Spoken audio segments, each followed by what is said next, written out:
Puisque ce n'est pas une présentation en bonne et due forme, c'est une discussion qu'on voulait vous proposer. Une discussion qui fait en même temps un peu œuvre de conclusion et de réflexion par rapport à toute la journée. On ne va pas couper totalement la conclusion, mon cher Jason. Mais voilà, je pensais que... Enfin, en fait, depuis un an qu'on prépare cette journée quand même, tous les trois, j'ai eu l'occasion donc d'échanger de plus en plus avec Nicolas. Et on s'est retrouvé sur quelques points, sur comment on pouvait lire en fait la littérature sur l'e-sport et leur rapport au sport. Et donc c'est un peu de ça qu'on voulait rediscuter, sans rediscuter non plus ce qu'on a vu ce matin, c'est-à-dire comment en fait se traite euh, totalement, euh, enfin, c'est-à-dire comment se traite en fait quantitativement ou de manière large la littérature, mais plutôt d'essayer d'apporter une lecture, une grille de lecture sur cette littérature en lui proposant en gros des enjeux méthodologiques et peut-être épistémologiques et donc disciplinaires ou non des études sur les sports électroniques. Donc dans la lignée de ce questionnement général de la journée, cette discussion, ou en tout cas ce tour de parole, propose non seulement de revenir sur la façon réflexive des précédentes études et de leur démarche, mais aussi sur celle de nos thèses, à tous les deux, qui s'ancrent effectivement dans une perspective de sociologie du sport, de STAPS, pour aborder la question des sports électroniques. Et on se rend compte qu'il y a en effet une prégnance, voire une saillance de la question sportive à laquelle ne peuvent pas échapper en réalité les chercheurs et les chercheuses sur les sports électroniques, voire les alertes d'une certaine façon depuis leurs premières enquêtes. On pense à Philippe Mora par exemple et Stéphane Hers. Cependant, ces études semblent succomber, il me semble, ça c'est mon analyse, je vous présenterai après, à des évidences vis-à-vis de cette problématique. Or, peut-être nous semble-t-il que celles-ci doivent nous interroger, ces évidences, dans nos enquêtes, dans nos démarches et dans nos positionnements. En gros, les questions seraient peut-être les suivantes, c'est comment sortir du débat sur le sport ou sur l'e-sport? Est-ce que c'est possible seulement? Quelle démarche adopter pour étudier ces sports électroniques et leurs liens avec les mondes du sport? Quelles sont les finalités, en fait, de nos recherches lors de la production de connaissances avec ou sur et par ce phénomène nouveau? Donc, dans un premier temps, Nicolas reviendra sur ces différentes manières mises en œuvre pour traiter de cette question sportive rapidement dans les études sur l'e-sport. Il s'agira de montrer que ces premières études présentaient un caractère donc exploratoire et ont largement comparé l'e-sport au sport. On va pas aller plus loin tout de suite. Et dans un second temps, en fait, je proposerai un retour réflexif et méthodologique à partir de ma thèse que je suis en train de terminer, qui est donc une enquête ethnographique sur les tournois de jeux vidéo. Je pose vraiment tournoi de jeux vidéo pour être au plus large possible, pour comprendre ce qui s'appelle e-sport, ou LAN, ou simplement compétition, situation compétitive, etc. Donc je mettrai en évidence ici la manière dont le problème sportif est ravivé en fait par tout un nombre d'acteurs, allant de l'e-sportif jusqu'aux sportifs, en passant par nous-mêmes, chercheurs et chercheuses. Et à partir de ce constat, je décrirai donc les trois postures idéales typiques que je mets en évidence. Voilà. Et après, on conclura un peu plus. Voilà. C'est bon. Pour commencer sur la question de la littérature, on se rend compte que la question est-ce que l'e-sport est un sport, elle est vraiment fondatrice. Et cette question qui préoccupait déjà les acteurs du sport électronique dès les premières compétitions et qui ne cesse d'être mis à l'ordre du jour par les médias et les rapprochements entre sport et e-sport, elle a suscité de nombreuses études aux ancrages disciplinaires variés qui tentent d'y répondre ou en tout cas d'y apporter des éléments de réponse explicites. Alors il y a une majorité d'études qui font le choix de sélectionner de façon plus ou moins arbitraire et justifiée une définition du sport composée de traits distinctifs à l'instar de la réglementation, de la physicalité ou de l'institutionnalisation, et d'y comparer la conformité ou non de l'e-sport. Seulement, la controverse ici, elle reste entière en raison des multiples définitions du sport qui sont mobilisées, puisque malgré que les travaux sur le sport fassent apparaître des propriétés émergentes, eh ben, les théoriciens, ils arrivent déjà pas à s'accorder sur une définition qui serait vraiment consensuelle du sport. Euh, Ainsi, quand bien même les études sur l'e-sport, elles s'accordent effectivement sur certains critères tels que la physicalité ou l'institutionnalisation, bah, il reste des débats parce que à partir de quel niveau d'engagement du corps peut-on parler de présence ou d'absence de physicalité? Dès lors qu'il y a un effort mental permis par le cerveau, dès lors qu'il y a une motricité fine, ou alors faut-il une motricité globale qui engagerait l'ensemble du corps du pratiquant? Et c'est la même problématique pour l'institutionnalisation. Suffit-il qu'il y ait des compétitions organisées, qu'il y ait des associations, des fédérations, une reconnaissance par un ministère des Sports ou par des instances olympiques? Et là, la question, elle se complexifie encore, puisque d'un pays à l'autre, l'e-sport n'est pas reconnu de la même manière. Plus rarement, j'insiste sur le rarement, eh ben, il y a d'autres chercheurs... oui, si, c'est quand même... non, il y a quand même, c'est pas si rare que ça, mais ça reste plus rare que les études qui comparent le sport à la définition, enfin l'e-sport au prisme de la définition du sport. Et donc ces études, souvent en sciences du sport, bah, elles esquivent frontalement la question en considérant simplement l'e-sport comme la sportivisation du jeu vidéo, et où elles se justifient en le considérant simplement comme quelque chose qui s'installe dans le paysage sportif et qui en modifie le management ou l'économie, et donc qui incombe aux spécialistes du sport de l'étudier. On a par exemple Bob Hare qui fait ce choix, et plus encore, en fait, lui, il dit qu'il est contre le fait de chercher à définir ce qu'est l'e-sport, puisque, enfin, à définir si l'e-sport est un sport ou non, puisqu'il rappelle que toute tentative serait en effet vouée à l'échec, car le sport est un phénomène ambigu aux significations multiples. Et donc, tenter de le définir, selon lui, ça pourrait être un exercice néfaste qui nuirait à sa compréhension. Et il se base sur des études en philosophie du sport qui sont attachées à cette question.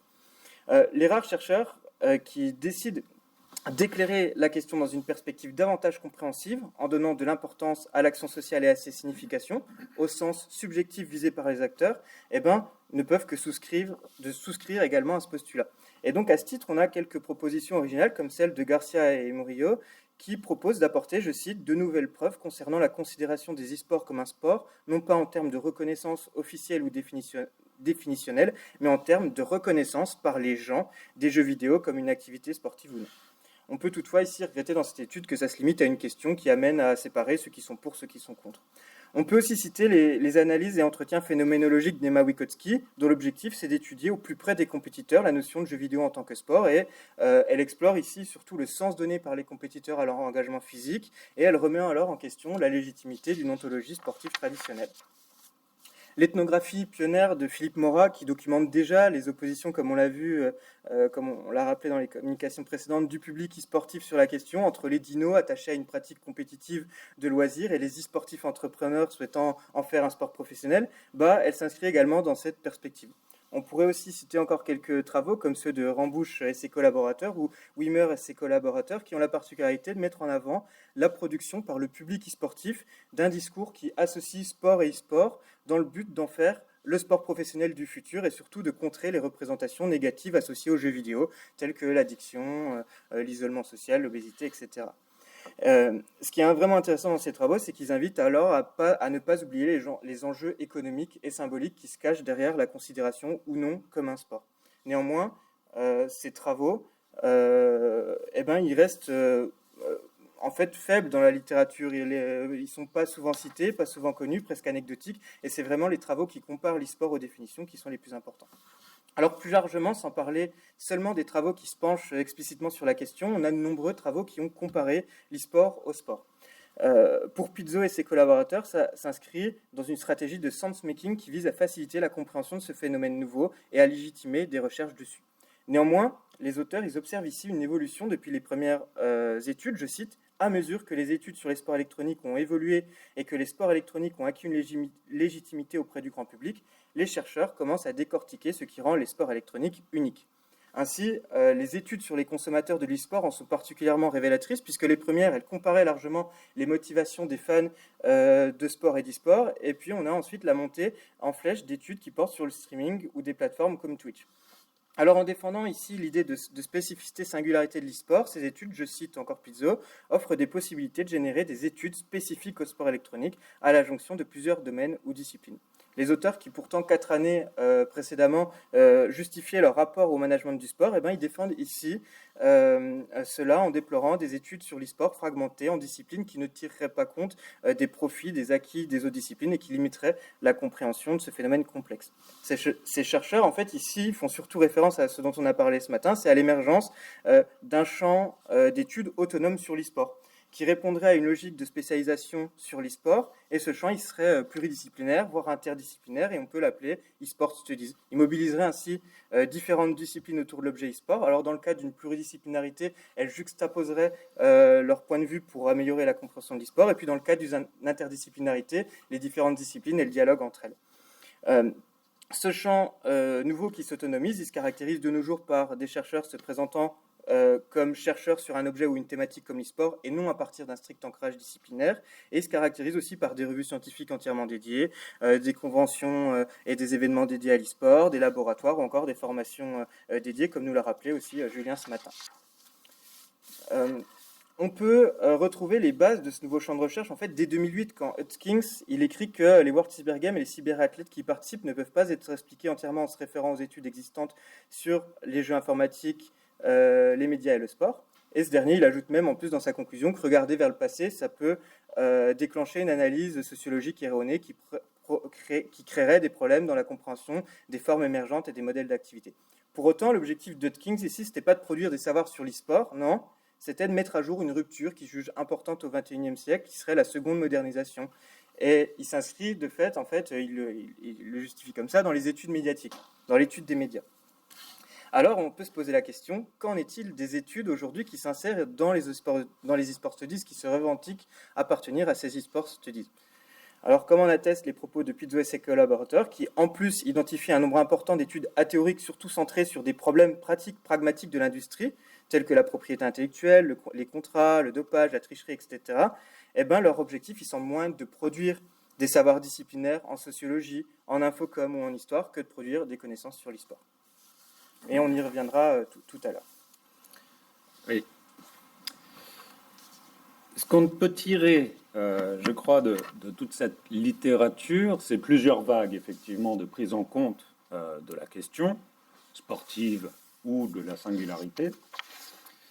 Mais, donc, si on peut observer, en fait, un désengagement de la référence ou du cadre sportif dans les études, j'ai pu en attester aussi moi-même en faisant mon enquête. C'est-à-dire que, bon, ça fait 10 ans que je travaille sur l'e-sport, de manière ethnographique. Je peux dire que dans ces 10 ans, je suis d'abord arrivé avec cette comparaison du sport aussi, puis j'ai essayé de m'en détacher, puisqu'il s'agissait peut-être également de, en fait, essayer d'avoir un œil neuf sur l'objet. Et j'en reviens aujourd'hui, en réalité, à un concept du sport, à une idée du sport comme l'objet de l'étude. Alors, je ne vous dis pas des conclusions tout de suite sur mon étude, ce n'est pas ça l'important, mais je voudrais en fait vous montrer dans cette première phase pourquoi cette question revient, mais aussi pourquoi elle est en fait une question infinie, une question de débat, de controverse, et pourquoi en fait, si on tombe dans un essai de réponse de cette question, on ne fait que de rappeler des évidences ou d'en rappeler la singularité donc d'une pratique qu'on observe. En tant que chercheur, en gros, c'est que faire de cette question? Comment faire mieux aussi que de comparer? Donc, en fait, la question du sport est revenue, mais sans cesse, dans mon parcours de plus de recherche que de terrain. Alors, à la fois pour une première chose, c'est que ça s'imposait, que ce soit par les acteurs de l'e-sport qui cherchent des partenariats avec des acteurs du monde sportif, ou le monde sportif qui vient chercher des partenariats dans l'e-sport, ou alors c'était également un débat de certaines associations d'aller chercher la reconnaissance des cadres publics, etc. C'est des débats qui, du coup, s'inscrivent également dans les discussions et les échanges entre joueurs pendant les tournois. Est-ce que finalement on est un sport? Est-ce qu'on n'est pas un sport? Comment on devrait se rattacher à tout ça? Est-ce qu'il nous faut un cadre de pratique ou non? Ces débats ont donc glissé jusque donc les compétiteurs ou les organisateurs. Une deuxième chose, c'était quand j'ai commencé la thèse, c'était de me dire, enfin, on me faisait toujours cette remarque, que si je suis doctorant sur les jeux vidéo ou sur l'e-sport, c'est qu'alors je suis pratiquant, je suis fan de e-sport ou fan de sport ou joueur de compétition, de jeux vidéo, etc. Et du coup, il y avait toujours cette question qui arrivait, c'était alors, est-ce que c'est un sport ou non? Toujours un rappel à la question. Même quand on dit explicitement en début de présentation, de communication, etc., qu'on ne veut pas traiter cette question. En réalité, on y revient tout le temps. Donc le retour du débat dans toutes les arènes, qu'elles soient scientifiques, publiques, presse, également, je n'ai pas cité ici à la presse, joueurs ou institutionnels. Et donc dans ma démarche d'enquête, j'ai eu ce twist peut-être à un moment de me dire, alors prenons ces questionnements comme l'objet, ou en tout cas comme base de question de l'enquête. Arrêtons de faire semblant que celle-ci n'existe pas. Mais comment m'en sortir quand même? Et c'est là, de façon réflexive, et en relisant cette littérature sur l'e-sport et leur rapport au sport, que j'ai pu dégager, je pense, des tentations de la réponse évidente à ces disputes. Je les définis sous trois formes. Elles sont, trois formes qui sont trois obstacles. Le premier obstacle, c'est de vouloir définir. Le deuxième obstacle, de comparer. Et le troisième obstacle, d'éviter la question sportive. Et chacune pose à leur façon donc ces obstacles qui sont épistémologiques et importants dans la recherche et que je pense, en tout cas, on inviterait peut-être tout à l'heure à réfléchir ensemble autour. Donc premier obstacle, définir les sports électroniques. Alors que l'e-sport est donc présenté comme une pratique innovante, en plus, révolutionnaire, un problème de taille se pose aux acteurs qui essaient de promouvoir ou de présenter cette pratique. Comment la définir et comment la présenter? L'e-sport souffre souvent d'une compréhension erronée et les acteurs qui en font les frais tentent par la multiplication des supports, vidéos, articles, livres, j'en passe, de la démocratiser et donc de la définir. Il n'est pas rare que donc les non-initiés perçoivent les sports électroniques comme les jeux vidéo de sport ou encore les sports avec des machines. Courses de tapis, vélo électrique, etc. Cette incompréhension première des sports électroniques renvoie les acteurs à la problématique de la définition et de la qualification même de leur pratique, et sur ce point, les avis et les représentations diffèrent. De nombreuses études sur les sports électroniques, comme on a vu, ont essayé de répondre à ces enjeux donc définitionnels, essayant de décrire la pratique pour elle-même, rejoignant de fait les problématiques et les débats en fait, des acteurs de l'e-sport eux-mêmes. En effet, les différentes définitions des sports électroniques ont été proposées par des associations, des entreprises, des dictionnaires et des chercheurs. Le point commun de toutes ces propositions est évidemment que c'est des jeux vidéo au centre de la pratique, sur Internet ou dans des événements physiques. Les dissensions se portent donc sur les types d'organisation, les différentes échelles, les implications professionnelles ou non, etc. D'un côté, on a donc les chercheurs Juho Amari et Max Sjöblom qui considèrent que l'action des industries et des sponsors est dominante et déterminante, par exemple, dans cet espace. De l'autre côté, Nicolas Beson essaye d'être plus ouvert, il me semble, en prenant les aspects compétitifs et matériels.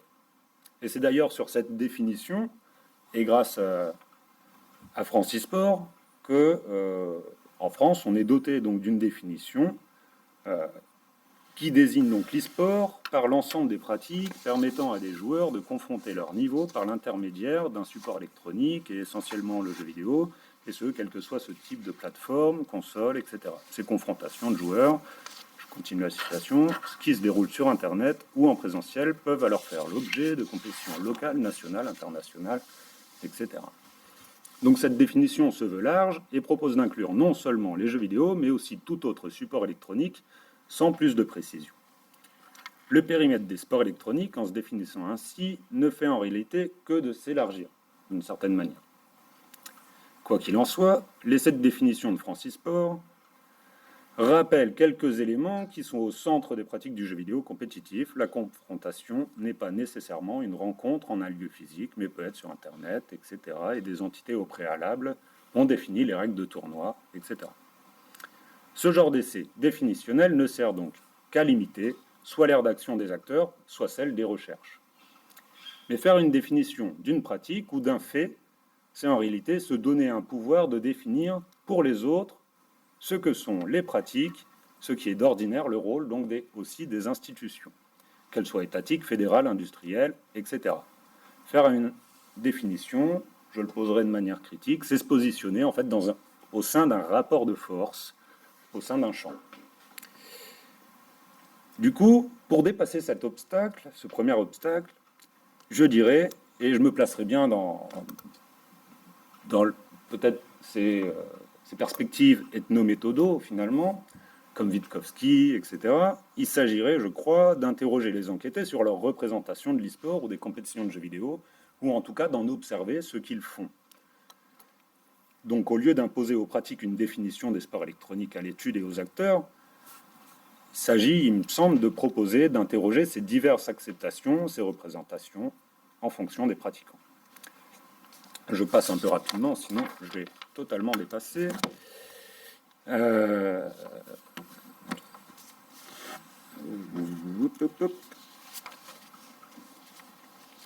Voilà.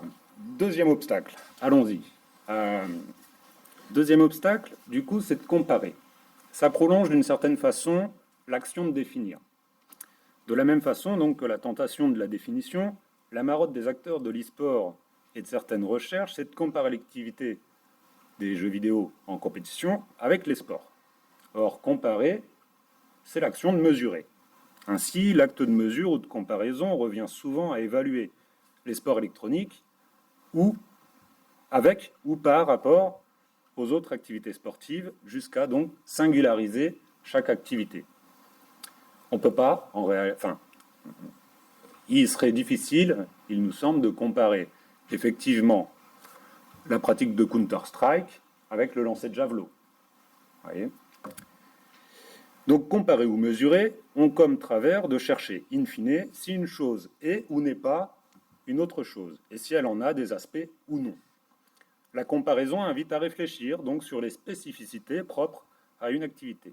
Dans le cadre des études sur l'e-sport, cela amène à investiguer des dimensions comme la technique, la physicalité ou la motricité, selon comment on veut le dire, qui sont évidemment différentes.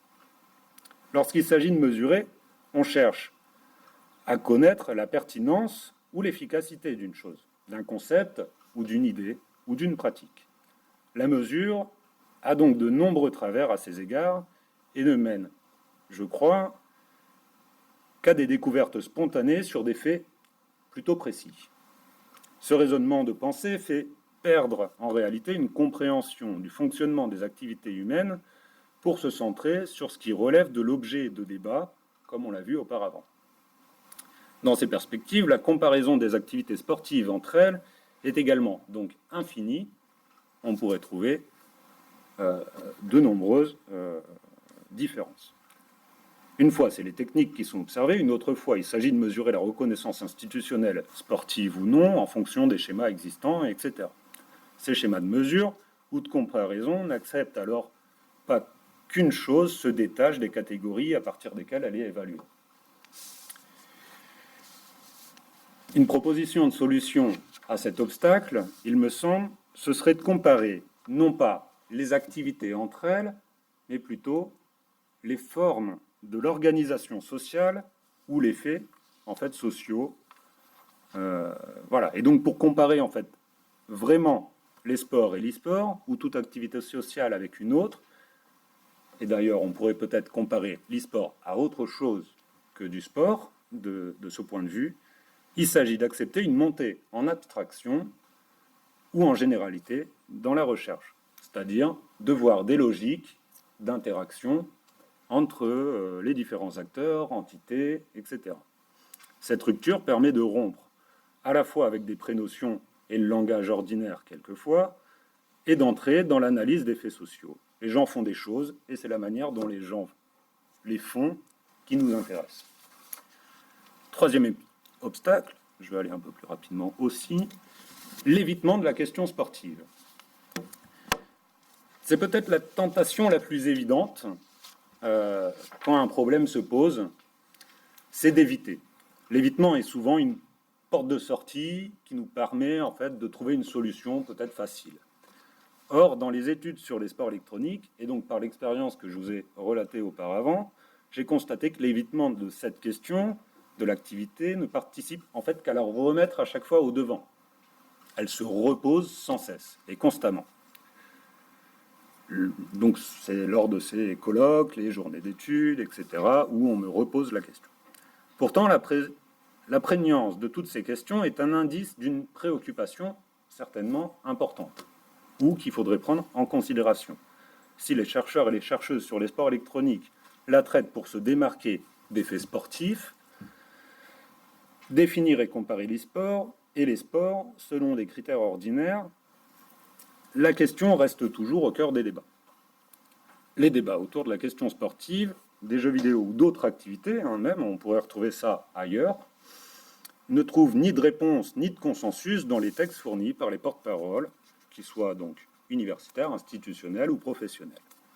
Alors que l'effort physique est difficile à évaluer, dans les activités numériques, on peut le faire via des dispositifs tout de même, et les jeux réflexifs, comme les échecs, etc., et que les industries structurent les temporalités sportives plus rapidement que les institutions traditionnelles, les sports électroniques mettent à mal donc les représentations fortement enracinées du sport. Cela est d'autant plus important que les institutions sportives ont œuvré en fait à construire une image respectable des sports, notamment par le désintéressement a priori des champions et de l'utilité sociale et sanitaire des activités physiques. La question sportive est devenue synonyme aujourd'hui de la question de santé publique dans un contexte où les questions de l'obésité, de la sédentarité ont été mises sur l'agenda politique depuis 2010 et préparées en amont par le ministère des Sports conjointement avec le ministère de la Santé.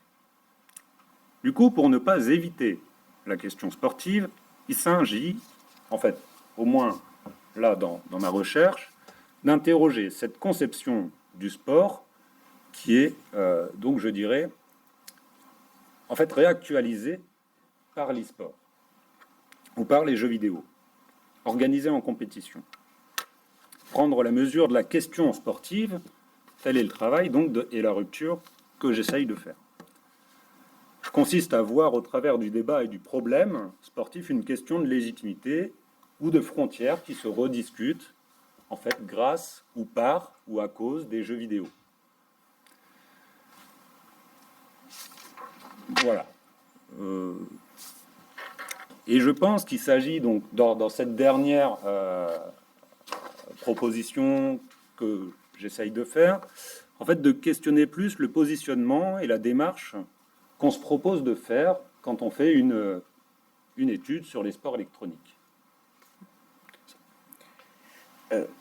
Donc là, si je ne me trompe pas, dans ton 13e point, en fait, tu justifies ton ancrage plutôt en fait, tu apportes en sociologie du sport. Enfin, à la base, tu es sociologue, tu apportes la sociologie, et j'explique que tu t'apportes en sociologie du sport, c'est ça? Oui. Enfin, finalement, on revient.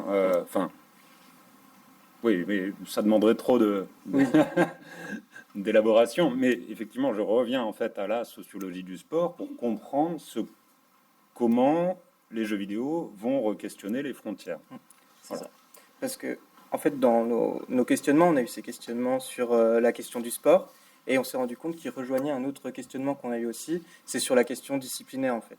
Et la question, c'était est-ce que finalement on doit euh, garder, s'insérer dans une discipline telle que la sociologie, l'infocom, l'histoire ou même les sciences du sport, ou alors s'insérer, se revendiquer des e-sport studies pour vraiment se concentrer, améliorer les savoirs sur l'e-sport.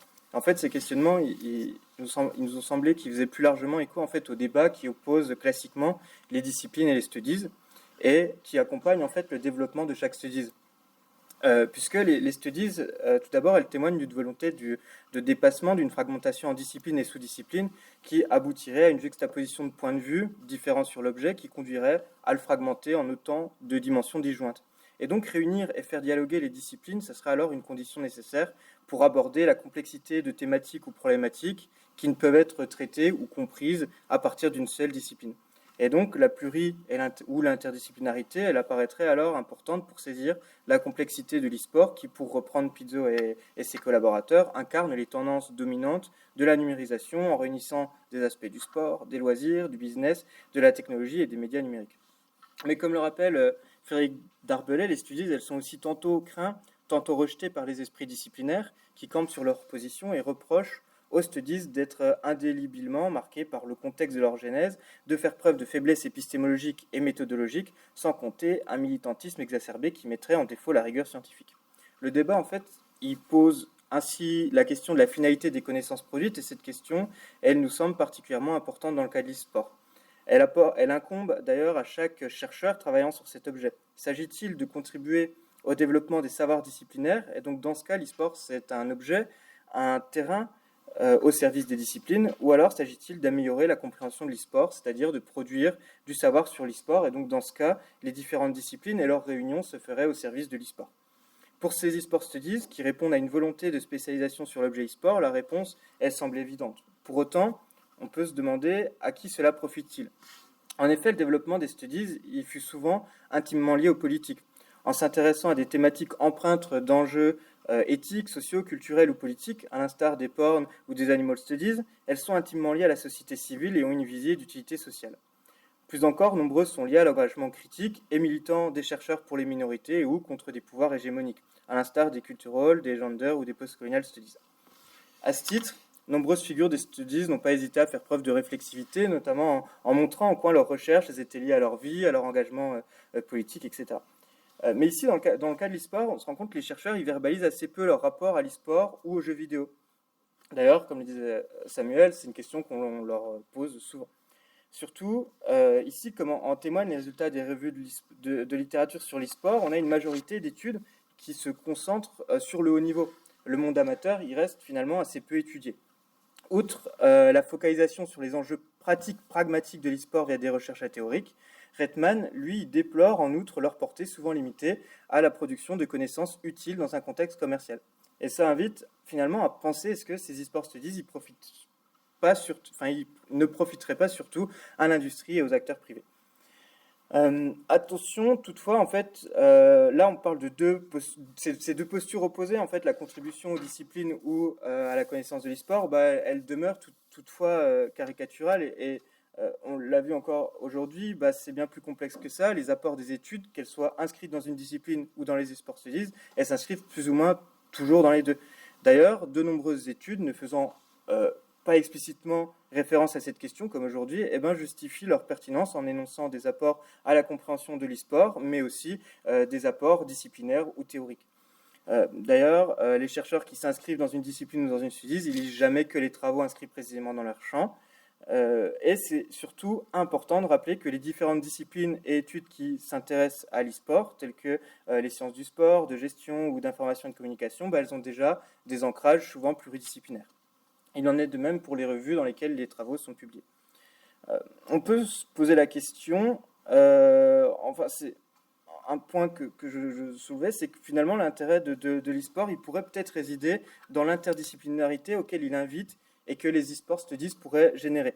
En permettant de favoriser le dialogue entre différentes disciplines et différents chercheurs de différentes disciplines, l'e-sport permettrait peut-être des nouveaux apports à ces disciplines établies. C'est une version ici optimiste qui permettrait aux études sur l'e-sport de contribuer au savoir disciplinaire. Pour autant, c'est important de rappeler que ce n'est pas parce qu'on a un champ autonome sur l'e-sport que toutes les recherches dedans sont interdisciplinaires. Il y a plein de recherches qui vont mobiliser la sociologie du sport ou une discipline pour apporter à la compréhension de l'e-sport. L'objectif final de la recherche, c'est juste apporter à la compréhension de l'e-sport, mais pour autant, on s'insère dans une discipline. Et encore une fois, un nouvel obstacle épistémologique, c'est là, est-ce qu'on ne pourrait pas craindre une juxtaposition de points de vue disciplinaires différents sur l'e-sport, mais qui le fragmenterait en différentes dimensions. À l'instar d'Éric Maigret, qui lui travaillait sur les cultural studies et qui se demandait ce que les cultural studies font savoir disciplinaire, on pourra se demander peut-être dans quelques années ce que les études sur l'e-sport ont fait au savoir disciplinaire également. Je te repasse là. Ouais. Je pense pour conclure, on pourrait souligner, je crois que tout ça pose la question d'une certaine façon de la cumulativité scientifique. La question ici, qui nous semble peut-être importante à se poser en tant que chercheur ou chercheuse sur les sports électroniques, quelle qu'en soit notre position archétypale, comme on essayait de le mettre en avant, c'est-à-dire soit un apport aux e-sport studies, soit un apport à des disciplines, c'est aussi de se demander à quoi on contribue. On a pu voir donc que le traitement général du sport, enfin de l'e-sport sur le sport, était de comparer ou de mesurer ou d'éviter. La question de l'originalité de certaines approches semble importante puisqu'elles interrogent, il nous semble, la représentation sportive chez les gens ou dans nos deux études, on n'a pas été plus que ça dans le détail de nos études, mais où on interroge un peu plus la transformation en fait de la représentation du sport ou de son débat.